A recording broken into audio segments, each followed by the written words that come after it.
옆에 계신 분들에게 말씀으로 은혜 받으십시오 하고 축복하십시다.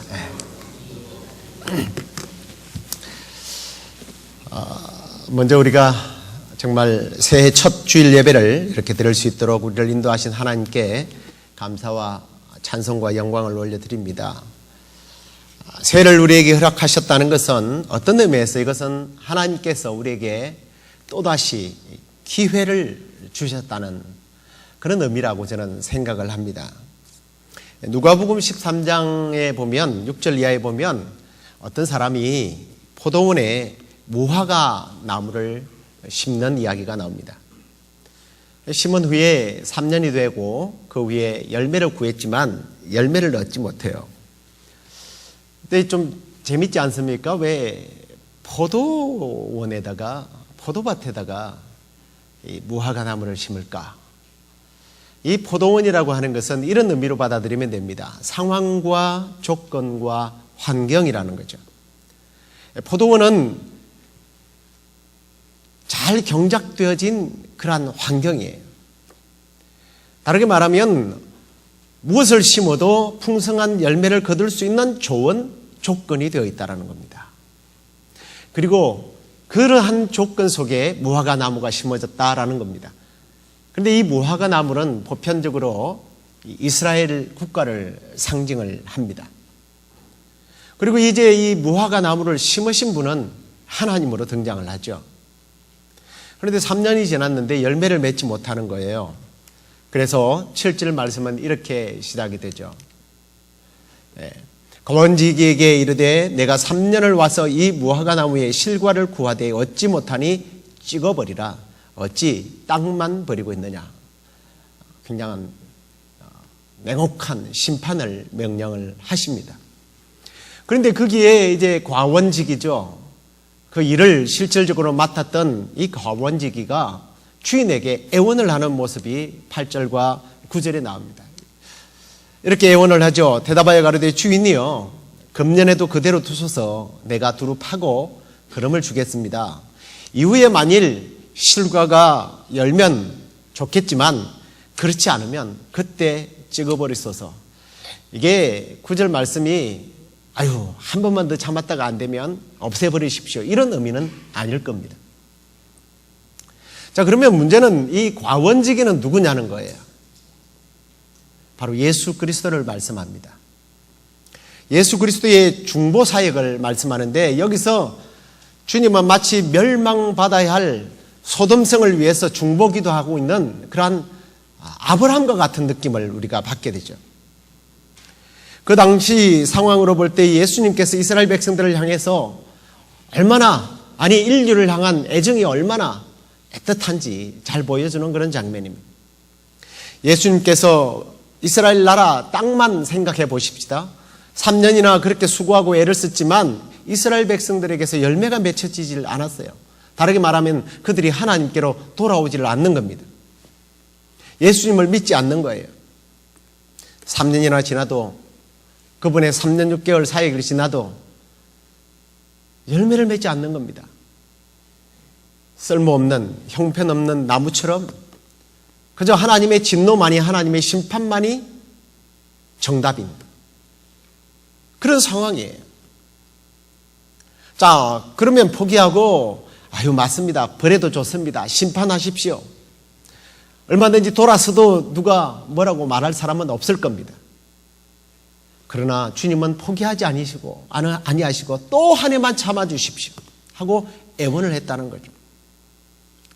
오늘날 우리가 성장하지 못하고 열매를 맺지 못할 때 정말 베어버려야 하는데 찍어서 불에 던져야 하는데 우리 주님의 중보 사역 때문에 좀 더 정확하게 말하면 성령님께서 오늘 또 말할 수 없는 탄식으로 우리를 위해서 부르짖고 중보하고 있는 그 중보의 사역 때문에 우리에게 던져져야 할 하나님의 진노의 칼이 아직까지도 멈춰 있다는 거예요. 사실 한 해를 마감하고 새롭게 시작한다는 것은 이런 상황 속에서 하나님께서 우리에게 예수님의 중보로 성령님의 중보로 말미암아 또다시 주신 새해의 기회라는 겁니다. 그런데 이게 언제까지 지속이 될 것 같습니까? 정말 올해는 우리 모두가 자라나는 신앙이 되기를 원합니다. 멈추지 말고, 성장을 멈추지 말고 이 자라난다는 것은 열매를 맺는 것을 말해요. 올 한 해가 정말 우리 모두가 다 자라나서 열매 맺는 그러한 복된 한 해가 될 수 있기를 주님의 이름으로 축원합니다. 자, 그래서 오늘 설교 제목이 자라나는 신앙, 성장하는 교회입니다. 사실 이게 2018년도 교회 표어입니다.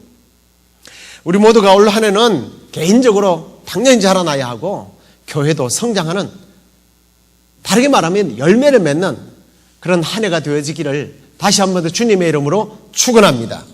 자, 오늘 우리가 함께 읽은 이 베드로후서의 말씀은 예수님의 수제자였던 베드로가 이제 자신의 죽음을 예감하면서 하나님께로부터 영감을 받아서 마치 유언장처럼 쓴 말씀이에요. 그러면서 베드로가 이제 모든 편지를 마무리하고 마지막에 오늘 우리가 읽은 말씀처럼 우리가 어떻게 자라야 할지, 자라남에 대한 말씀으로 마무리를 하는 것을 봅니다. 우리 대부분의 사람들, 우리 교회를 조금 그래도 다녔다는 사람들은 이 자라남에 대한 설교를 들으면 어떤 생각을 가지느냐 하면 이건 주일 학생들에게 맞는 설교, 나하고는 좀 상관이 없는 설교로 이해하기가 쉽습니다. 아니, 다르게 말하면 초신자용 설교라고 생각하는 경우가 많습니다. 그럼 오늘 이 본문 말씀은요, 첫째로는 하나님을 믿는 모든 성도들에게 주신 말씀이에요. 이건 예외가 없다는 말씀이고, 특별히 이 베드로후서를 읽어보신 분들은요, 아마 이 말에 대해서 굉장히 동의를 하실 겁니다. 베드로의 편지를 보면 전체적으로 보낸 대상이 일반 평신도가 아니에요. 아니, 초신자가 아니에요. 굉장히 신앙에 연륜이 있는 사람들이에요. 베드로후서, 특별히 오늘 이 베드로후서만 한번 보십시다. 베드로후서 보면 1장 1절에서 이렇게 말해요. 예수 그리스도의 종과 사도인 시몬 베드로는 우리 하나님과 구주 예수 그리스도의 의를 힘입어 동일하게 보배로운 믿음을 우리와 같이 받은 자에게 편지한다. 이 말씀으로 보면 벌써 분위기가 초신자가 아닐 것이라고 하는 뉘앙스가 들어있죠. 여기 보배로운 믿음을 우리와 같이 받은 자라고 하는 말은 합성어인데요, 이게 동등한 명예라는, 동등함, 명예라고 하는 말을 붙여서 쓴 말이에요. 이걸 정확하게 직역을 해서 번역을 하면 그냥 같은 특권을 가진 사람이라는 거예요. 누구와 같은 특권이에요? 사도와 같은 특권이에요. 사도와 같은 특권. 구원에 있어서 같은 특권을 가진 사람이라는 의미도 있겠지만 사도들과 동일한 특권, 동일한 믿음을 가진 사람, 이 사람은 초신자가 아니라는 거예요. 그래서 우리가 2장 9절인가 보면 우리가 뭐 찬송가도 그렇게 부르잖아요. 너는 택한 족속이요 왕 같은 제사장이에요. 5절입니까? 2장 5절에도 보면 너희들은 정말 제사장들이다 그래요. 대단한 제사장들이다.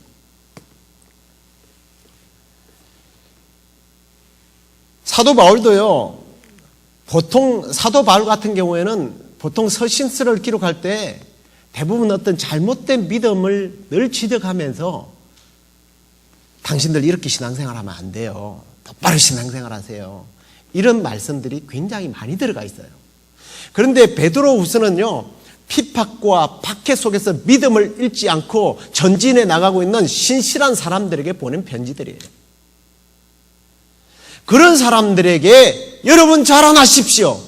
이건 조금 도에 지나친, 아니 목사님을 보고 목사님 아직 수준이 낮아요. 좀 자라나세요. 그러면 글쎄요, 뭐 정말 뭐 배는 익을수록 굽힌다고 우리 예 박사님처럼 이렇게 훌륭하신 인격을 가지신 분들은 아유 그럼요 이러지만 저 같은 사람은요 조금 까칠해요. 니나 잘하세요. 그래요. 저는 니나 잘 자라세요. 저는 그래요. 며칠 전에 목사님들과 식사를 하는데 목사님들이 뭐 성경 공부 모임을 누가 와서 가르치고 막 이러니까 한 목사님이 그 이야기를 하시는 거예요. 목사님들 50대 중반이 넘으면 이제는 배우는 게 목적이 아니고 가르쳐야죠. 뭐 언제까지 배우러 다니십니까? 좀 가르치십시오. 근데 그 말도 또 일리가 있는 것 같아요. 예, 가르쳐야 할 단계예요. 오늘 이 베드로 후서를 받는 사람들은 가르쳐야 되는 그런 사람들이에요. 그런 사람들에게 배우세요. 자라나세요.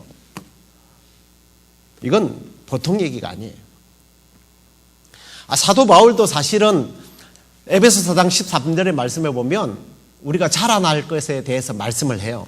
우리가 다 하나님의 아들을 믿는 것과 아는 일에 하나가 되어 온전한 사람을 이루어 그리스도의 장성한 분량이 충만한 데까지 이르러야 한다. 그래서 어쩌면 이 자라나라고 하는 의미는 그냥 수준이 조금 높아진다는 의미가 아니라 예수처럼 되라는 거예요. 머물러 있지 말고 성장해서 예수 그리스도의 어떤 장성한 분량에까지 자라나라는 거예요. 자, 그러면 자라나야 되는데 정말 우리가 어떻게 하면 잘 성장하고 잘 자라고 열매를 맺을 수 있을 것인가?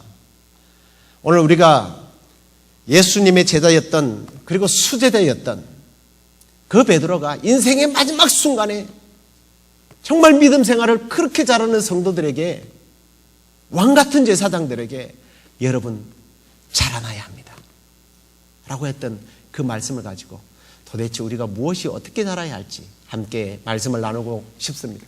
첫 번째로는 사도 바울은 너희들이 은혜 안에서 자라야 된다라는 말씀을 합니다. 그리스도의 은혜 안에서 자라라는 거죠. 오늘 말씀을 보면 특별히 그리스도의 은혜에서 자라야 된다.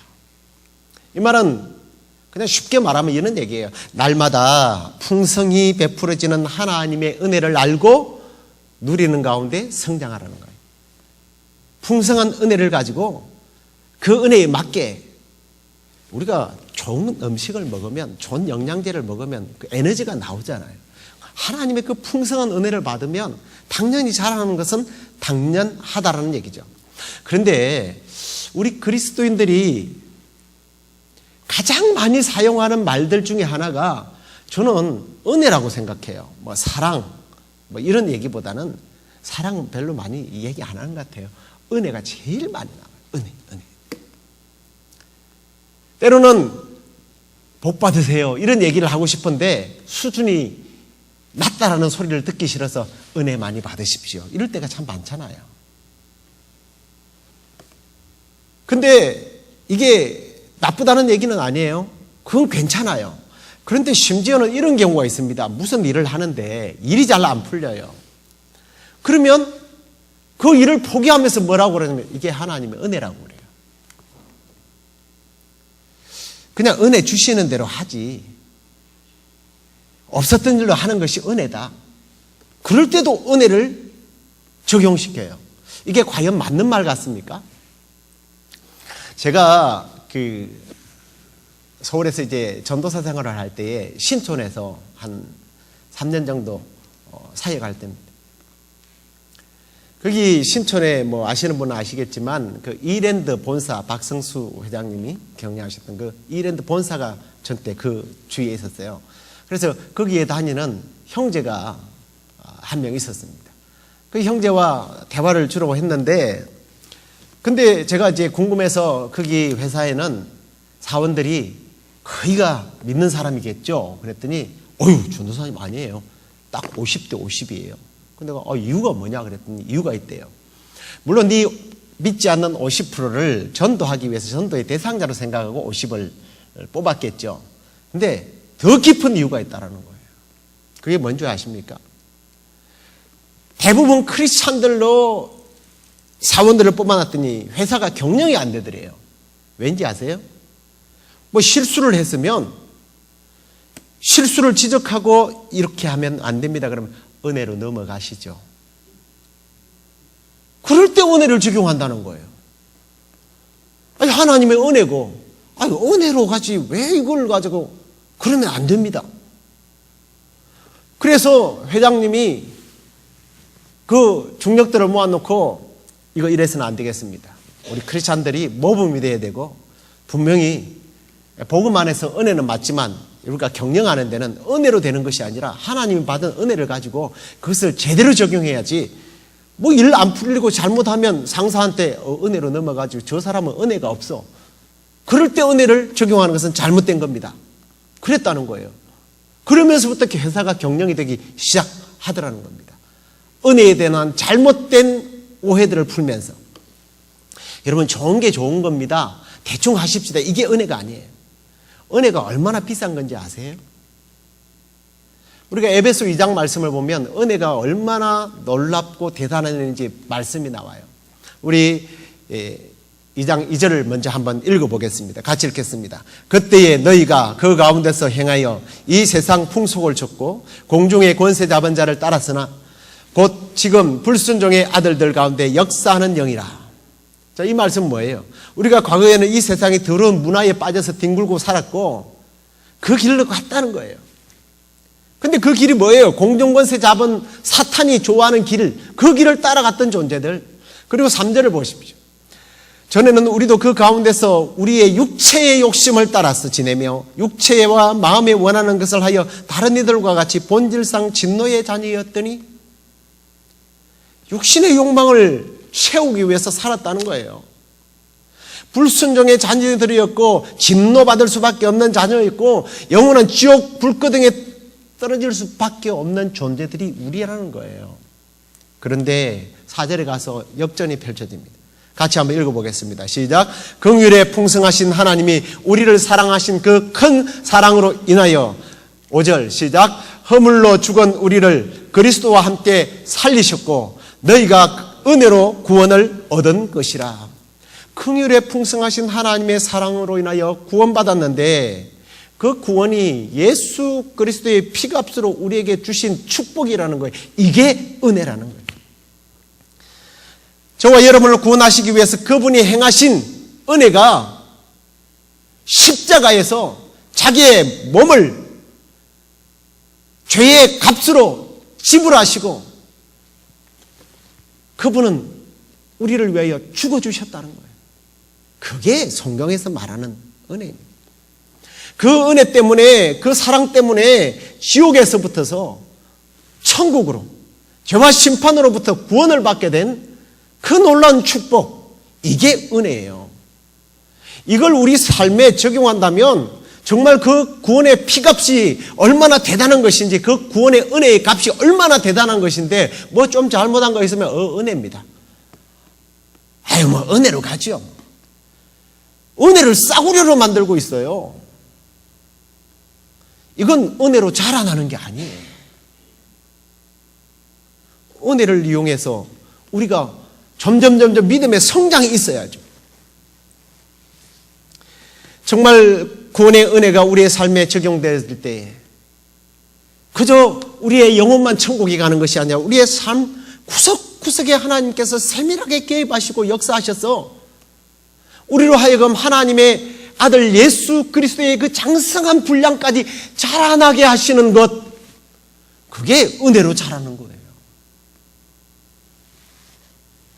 우리가 눈으로 보고 귀로 듣고 코로 냄새를 맡고 손으로 일하고 발과 다리를 가지고 걸어다니면서 맛있는 음식 먹고 잠 잘 자고 정말 이 땅에서 풍성한 복을 누리는 것, 그게 예수 그리스도의 십자가의 죽음의 값을 치루어서 우리에게 주신 그 은혜 때문이라고요. 근데 이 은혜가 어떻게 값싸다고 말합니까? 구약의 율법으로 우리를 다스렸다면 어떻게 되겠습니까? 은혜가 아니고 우리를 구약으로 다스렸다면요. 율법은 뭐예요? 손으로 죄를 지으면 이 손 잘라야 돼요. 아마 이 자리에 전부 다 와서 박수 치라고 그러면 손이 없어갖고 전부 다 일하고 있을 거예요. 이러고. 발은 어떻습니까? 우리가 가지 말아야 할 곳, 정말 서지 말아야 할 곳 다 잘라내 보십시오. 전부 다 휠체어 하고 와야죠. 보지 못하는 것 얼마나 우리는 많이 보았습니까? 다 눈 뽑아내야죠. 아무것도 볼 수 없어요. 우리는 듣지 말아야 할 것 듣고 말하지 말아야 할 것들은 말하고 정말 범죄하지 말아야 될 손과 발을 가지고 정말 선한 일을 해야 되는데 범죄하는 일에 썼어요. 그럼에도 불구하고 하나님께서 예수 그리스도의 십자가의 은총 때문에 참으셨단 말이에요. 이게 구속의 은혜예요. 그리고 이 은혜 안에서 자란다는 것은 이 가치를 알기 때문에, 이것을 알기 때문에 뭐 하는 거예요? 감사하면서 그 은혜에 붙잡혀서 끌려가는 거예요. 그리스도의 장성한 분량의 자리까지 설 때까지 끌려가는 거예요. 그리고 순종하는 거예요. 그게 은혜 안에서 자란다는 겁니다. 예수님이 그냥 은혜 안에서 구원했으니까 내가 불순종해도 하나님의 은혜고, 하나님의 나라를 위해서 순종하고 정말 헌신하고 그래야 되는데 뭐 그렇게 안 해도 하나님의 은혜니까, 믿음 생활 잘 안 해도 하나님의 은혜로 그냥 대충 넘어가고, 이건 은혜 아니에요. 은혜로 자라는 것 아니에요. 은혜를 은혜로 여기지 아니하고 자기가 그냥 잘나서 그렇게 된 줄 알고 마땅히 누려야 할 은혜를 잘못 적용해서 살아간다면 그건 은혜의 자라남이 아닙니다. 사랑하는 성도 여러분, 오늘 우리가 살아 숨쉬는 것이 은혜입니다. 그리고 날마다 매 순간 이런 은혜를 기억하고 감사하면서 그 은혜에 보답하며 살아가는 저와 여러분 될 수 있기를 주님의 이름으로 축원합니다. 그렇게 감사함으로 끝나지 않고 은혜 안에 자라나게 될 때요, 정말 놀라운 일이 벌어져요. 은혜 안에 자라나게 될 때 우리가 모든 일에 감사할 수 있습니다. 불평과 원망하면서 시간을 낭비해왔던 지난 삶과 단절이 되고 정말 감사하면서 즐겁게 찬송하며 순종하며 예배하며 살아가는 거예요. 은혜 안에 자랄 때 겸손한 마음으로 다른 사람들을 섬길 수 있는 사람이 됩니다. 은혜 안에 자라게 될 때의 성격이 달라져요. 성품이 달라져요. 행동이 달라져요. 삶이 달라져요. 이런 사람들은요, 당연히 미래까지 달라져요. 은혜 안에 자라게 될 때에 뿐만 아니라 정말 지난날 맛보지 못했던 진정한 행복을, 진정한 만족을 누리면서 살아가는 거예요. 이것이 바로 은혜 안에 자랄 때 받는 축복들인 거예요. 은혜를 알고 그 은혜에 감사하며 그 은혜에 나의 삶을 맡기고 전력 질주하는 것, 그 자라나는 것, 올해 우리가 정말 바라보고 소망해야 될 것인 줄로 믿습니다. 올해는 우리 주 예수 그리스도의 무한한 구원의 은혜 안에서 자라서 전진해서 정말 우리 주님 앞에, 주님, 내가 이렇게 자랐습니다. 맨날 나는 이 꼬라지밖에 안 돼요. 도대체 언제까지 그럴 거예요? 떳떳하게 5달란트를 만들고 2달란트를 다시 4달란트로 10달란트로 만들었던 사람들은 떳떳하게 주님 앞에 가서 주여 내가 이것을 남겼나이다 하고 바쳤어요. 변명이 없었습니다. 올 한 해 정말 예수 그리스도의 무한한 구원의 은혜 속에서 자라나서 성장해서 정말 그 성장의 열매를 우리 주님께 드릴 수 있는 저와 여러분이 되기를 다시 한 번 더 주님의 이름으로 축원합니다. 자, 그 다음에 이제 두 번째로는 오늘 말씀해 보면 그리스도를 아는 것에서 자라나라 라고 말씀을 합니다. 자막이 안 넘어가네요. 좀 넘겨주세요. 자, 예수 그리스도를 아는 것에서 자라가라. 다시 18절 말씀을, 안 넘어가네요. 좀 넘겨주시기 바랍니다. 같이 한번 읽도록 하겠습니다. 시작. 오직 우리 주 곧 구주 예수 그리스도의 은혜와 저를 아는 지식에서 자라가라. 영광이 이제와 영원한 날까지 저에게 있을지어다. 은혜 안에서 자라고 우리 주 곧 구원자 예수 그리스도를 아는 것에서 자라가야 한다. 이렇게 말씀합니다. 자, 여기서 우리에게 은혜를 주시는 분이 예수 그리스도이신데 그 예수 그리스도의 은혜에서 자라가라. 여러분, 정말 은혜 주시는 분이 누구시고 은혜의 주인이 누구실까? 예수님께서 정말 이 땅에 오시기 전에 성령님을 통해서 말씀하신 말씀이 나와요. 요한복음 1장 16절 17절 말씀 우리 같이 한번 읽어보도록 하겠습니다. 같이 읽겠습니다. 시작. 우리가 다 그의 충만한 데서 받으니 은혜 위에 은혜르라. 율법은 모세로 말미암아 주신 것이요 은혜와 진리는 예수 그리스도로 말미암아 온 것이라. 은혜가 누구로 말미암아 온 것이라고요? 예수로 말미암아. 영원히 지옥에 떨어질 수밖에 없는 우리를 구원해 주신 분, 예수 그리스도의 십자가의 대속에 피를 흘려주신 그 예수 그리스도로 말미암아 은혜가 우리에게 오는데 우리는 과연 그 예수 그리스도를 얼마나 알려고 몸부림쳤느냐는 거예요.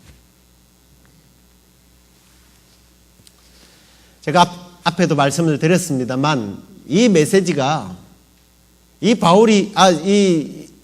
베드로가 마지막 유언과 같은 말씀이 왜 이런 말씀을 했을까? 사실 그게 그 당시의 사람들의 한계고 우리의 한계이기 때문에 더 믿음이 좋은 사람들에게 더 좋으라고 한 말씀이기도 하겠지만 정말 우리에게 저는 필요한 말씀이라고 저는 여겨져요. 우리가 과연 예수 그리스도에 대해서 얼마나 알고 있습니까? TV를 잘 보시는 분들요, 좋아하는 연예인들 참 잘 알고 있더라고요. 많이 알더라고요. 자기가 좋아하고 있는 연예인들이 나오는 그 프로는요, 그런 배우들이 있다면, 유치하고, 좋게 드라마라고 주는 거를 봐. 그런데도 입에 침을 흘리면서 봐요. 정신을 못 차려요. 중학생들, 여고생들 보세요. 자기 좋아하는 가수가 실수로 넘어졌다고 기절을 해가지고 병원에 실려가고, 자기 좋아하는 가수가 죽었다고 자살을 하고, 이 사람들이 어떤 노래를 부르고 어떤 프로그램에 출연하고 이 사람들의 스케줄을 다 깨고 있어요. 예수를 믿는 사람들 중에서 예수를 아는 수준은 발바닥인데 자기가 좋아하는 연예인들, 자기가 좋아하는 운동선수들, 자기가 좋아하는 성공한 사람들, 자기가 좋아하는 어떤 소설에 나오는 이야기들, 그 정도만큼만 예수를 알았다면 얼마나 좋을까? 그런 생각을 가끔씩 합니다. 연예인 누구 이야기하면 마치 녹음기를 틀어놓은 것처럼 잘잘잘잘 나오는데 예수님은요, 그러면 예수님은 우리를 위하여, 우리를 구원하시기 위하여 십자가에 달려 죽으시고 이 정도 수준이에요.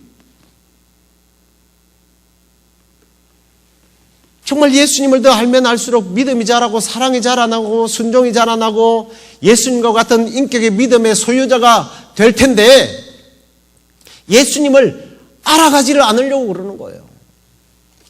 왜 우리가 예수의 인격을 왜 소유하지 못하는가? 알지 못해서 그런 건 아닐까? 좀 말씀을 준비하면서 그런 생각을 했습니다. 훌륭한 인물을 보면 그 인물을 닮아가려고 하잖아요. 왜 어릴 때 위인전기를 아이들에게 많이 읽게 만듭니까? 존경하고 그렇게 살아라는 거잖아요. 근데 예수는 잘 모르겠습니다. 내가 아는 것은 예수님은 나의 구세주라는 거죠. 들은 이야기일 겁니다. 너무 진지하게 나가는 것 같아서 웃으라고 하는 얘기니까. 실제로 그런 일이 있었다고 그러는데 진짜인지 아닌지는 잘 모르겠어요. 시어머니를 전도를 해가지고 예수를 믿게 해서 세례를 받아야 되는데 세례 문답을 하러 가야 되는데 예수님이 누구냐고 물어보거들랑 어머니 나를 위하여 죽으신 분이라고 이야기하세요. 목사님 앞에 가가지고 목사님 할머니 예수님이 누구시죠? 그 사람이 우리 며느리를 대신해서 죽었대요. 우리는 그런 수준으로의 예수를 믿고 있지는 않느냐는 거예요. 정말 예수를 아는 사람과 모르는 사람의 행동이 당연히 다르죠. 그런데 오늘날 어떻습니까? 예수를 잘 모르니까 행동과 습관이 바뀌어지질 않은 거예요. 가치관이 안 바뀌어요. 오늘날 그러다 보니까 세상 사람들이 크리스찬들을 욕을 합니다. 왜? 다를 바가 없다라는 거예요. 당신들과 내가 다른 게 뭐냐는 거예요. 예수를 깊이 알고 예수를 깊이 알아서 그분의 장성한 분량까지 자라났다면 과연 우리가 세상 사람들에게 그런 소리를 듣겠습니까? 예수를 잘 배우지 못하고 예수를 알지 못해서 그래요. 그래서 베드로는 그리스도를 아는 지식에서 자라가라. 우리가 이렇게 은혜를 알고 예수님을 아는 것에서 자라나고 성장하게 되면 우리 자신이 변하고 우리 가정이 변하고 우리 교회가 변하고 이 지역이 변화된다고. 그래서 알아가라고 말씀하시는 거예요. 그러면 구체적으로 예수님을 어떻게 알아가야 돼요? 어떻게 아는 것이 바르게 아는 겁니까? 먼저는 지적으로 알아야 돼요. 지적으로 알아가야 돼요. 요한복음 5장 39절 말씀을 보면 너희가 성경에서 영생을 얻는 줄 생각하고 너희가 성경에서 영생을 얻는 줄 생각하고 성경을 상고하거니와 이제 개정에서는 연구라고 되어 있습니다. 이 성경이 곧 내게 대하여 정언하는 것이로다 라고 말씀합니다. 지적으로 알아가야 되는 거예요. 이 지적으로 알아가는 것은 여기 말씀을 보니까 상고하다, 이건 연구하다는 뜻인데 그렇게 번역을 했습니다만 실제적인 의미는 헬라어는 연구하다는 뜻이 아니라 찾다라는, 영어에서는 search하다는 뜻이에요. 검색하다는, 오늘날로 말하면 검색하다는 거예요. 은혜를 알고 예수를 아는 것이 정말 우리에게 필요하다면 검색하라는 거예요. 그래서 하루 종일 인터넷에 앉아가지고 뭐 재밌는 프로가 뭔지, 요즘 시세가 어떻게 바뀌어가고 있는지, 어느 주식이 올라갔는지 그거 검색하지 말고 예수를 검색하라는 거예요. 그래서 지식이 자라나라는 겁니다. 지적으로 자라남이 있어야 되는 거죠. 두 번째로는 감성적으로 자라나는 거예요. 이 감성적으로 알아간다는 것은 이런 의미예요. 지적인 것은 어떤 지적으로 동의를 할 수는 있어요. 그러나 감정이 동의되지 않으면 이런 현상이 납니다. 옆집 아저씨를 알아요. 이건 지적인 거예요. 근데 그 옆집 아저씨가 내 옆에서 자게 할 수는 없는 겁니다. 내 남편하고 자야지, 내 아내하고 자야지. 옆집 아저씨 알아요. 그 아줌마 공부 많이 했다는 거 알아요. 그 아줌마 착한 일 한 거 알아요. 그 아저씨 돈 많이 번다는 거 알아요. 이건 지적으로 아는 거예요. 그 감정적인 아는 거는, 감성적으로 아는 것은 감정적으로 내가 동의하고 그를 받아들이고 동행하는 것을 말하는 거예요. 그분과 동행하는 거예요. 도둑놈, 강도, 살인자 얼마든지 그에 대해서 알 수 있어요. 그와 같이 지낼 수 있습니까?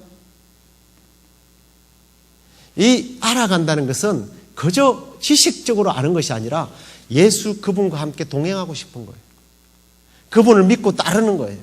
그분이 이끄는 대로 그냥 따라가는 것, 동행하는 것, 주와 같이 길 가는 것, 즐거운 일 아닌가 그러면서 따라가는 거예요. 그 다음에 또 하나는 의지적인 결단입니다. 이 결단은 그냥 감성적으로 기분 좋다, 그분하고 있으니까 좋대, 이걸로 끝나는 것이 아니라 정말 예배를 통해서, 기도를 통해서, 찬송을 통해서, 말씀을 통해서 그분과 교제하고 그분과 살아가기로 결단하고 순종하는 위치까지를 말합니다. 이게 알아가는 거예요. 지적, 감적, 의지적으로 알아가는 거예요. 그냥 지적으로 끝나지 마세요. 감정적으로 끝나지 마십시오. 교회 하면 기분 좋은데 기분 좋은 것으로 끝나서는 안 된다는 거예요. 그분의 말씀을 읽고 듣고 지키고 행하는 의지적인 결단들, 이게 알아가는 거예요. 이제 말씀을 맺겠습니다. 오늘 우리는 우리 교회의 표인 자라나는 신앙, 성장하는 교회라는 제목을 가지고 함께 말씀을 나누고 있습니다. 하나님께서는 우리가요 성장하기를 원하십니다. 구원받았다라고 하는 말은 태어났다는 의미예요. 태어나고 그대로 있으면, 아기로 있으면 그건 장애인.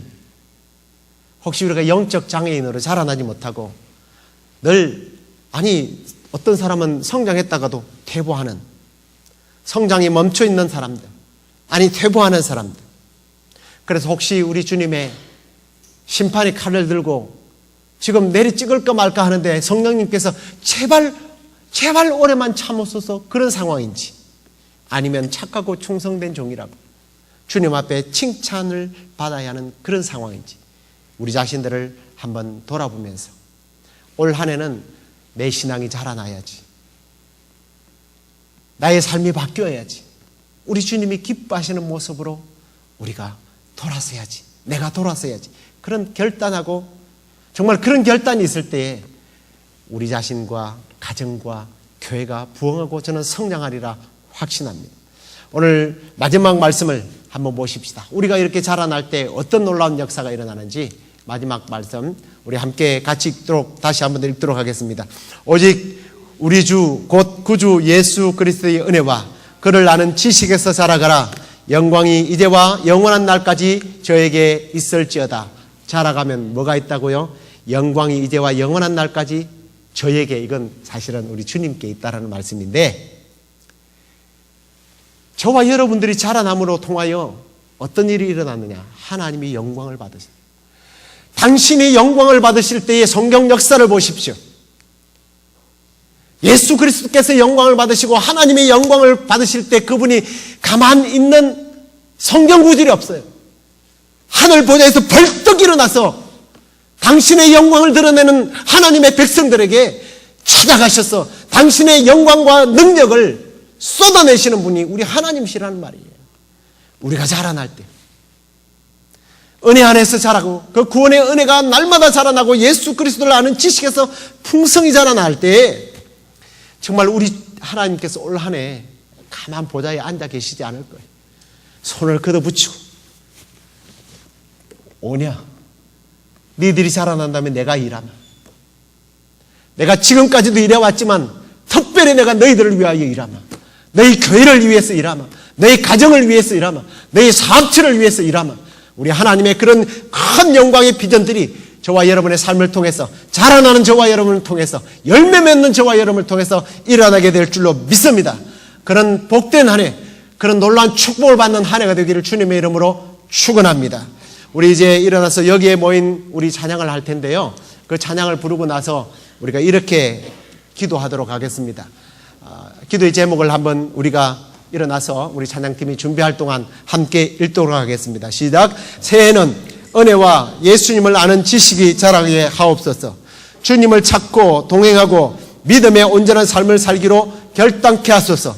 자신과 자녀와 교회가 성장하고 열매 맺는 한 해가 되게 하옵소서. 나 자신과 부모, 형제, 자녀들이 정말 열매 맺고 또 우리 교회가 성장하게 하옵소서. 이 제목으로 우리가 함께 잠시 후에 기도하도록 하겠습니다. 우리 여기에 모인 우리 함께 찬양하겠습니다.